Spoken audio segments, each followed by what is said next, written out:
We also need to internalize our brand. That means creating the ownership among our employees. That starts from the hiring process through the nurturing, involvement, and rewarding of our employees.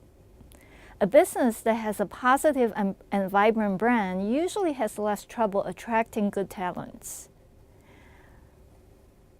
Once the talents are recruited, obviously we need to make sure that they understand the brand, they can carry out the brand, and if they're doing a good job, then we need to reward them so that we can keep them. So hiring good employees, also one thing that we need to remember is that we need to hire employees who can match the brand value and personality. Our brand-oriented service delivery system, like I said earlier, should be customer defined. We identify the customer's needs and preferences first.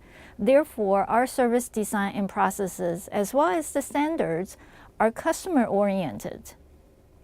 So having that, then, creating and building emotional connections is really the implementation of the brand-oriented service delivery system. Another process of building a strong brand is through a triangulation process. The three partners or the three parties involved in the brand building process obviously include the company, meaning the management, including the customers, and including our employees. As a company, the management often communicate with the customers through personal communication or through the mass media, for example, marketing activities. That's called the external branding. The external branding usually set our promises. We tell the customers what we can offer and who we are. For example, we offer value, we offer prestige, we offer pampering. These are the things that we say to the customers.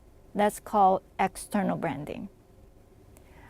At the same time, we need to do internal branding. We need to enable our employees to carry out our brand promises. We need to ask our employees the questions whether they can be the brand, whether they can represent us in terms of value delivery. So they need to be aware of the promises, and they also need to be able to carry out the promises. That's called internal branding or enabling promises. And finally, the interaction between employees and customers is called interactive branding. When the customers actually pick up the phone, email us, talk to us on social media, or they come into the door, it's up to our employees to carry out, to fulfill the promises. So that's called keeping promises. The three sides of this triangle needs to be of equal length. In other words, they're all equally important.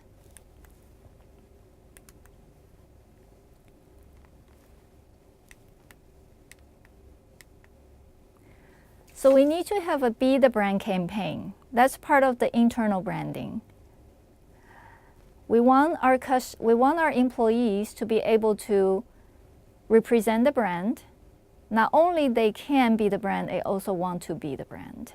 In other words, they need to buy into the brand concept. They need to understand the value and be able to actually tell the story. So the internal branding needs to be a deliberate process. And our brand is reflected in our behaviors, in our designs, and in our communication.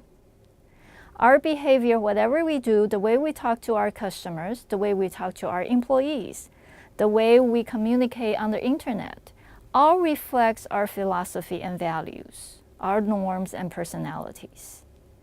The design, for example, our logo, what color do we have in our logo? Is it very complicated or is it very simple? A very complicated logo and a very simple logo will tell different stories. And the story we decide needs to reflect our brand value, our brand image. When a customer walks into our hotel, or when a customer opens up our website, what do they see? Those are all part of our servicescape. Does our servicescape tell the same story as our employees? Communications, both online and offline. Nowadays, everybody uses social media. Our customers and potential customers and the general public may come visit our website on a regular basis. What do we say on the website? It's very different, not only in content, but in the manner that we communicate. Is it really different from our face-to-face communication?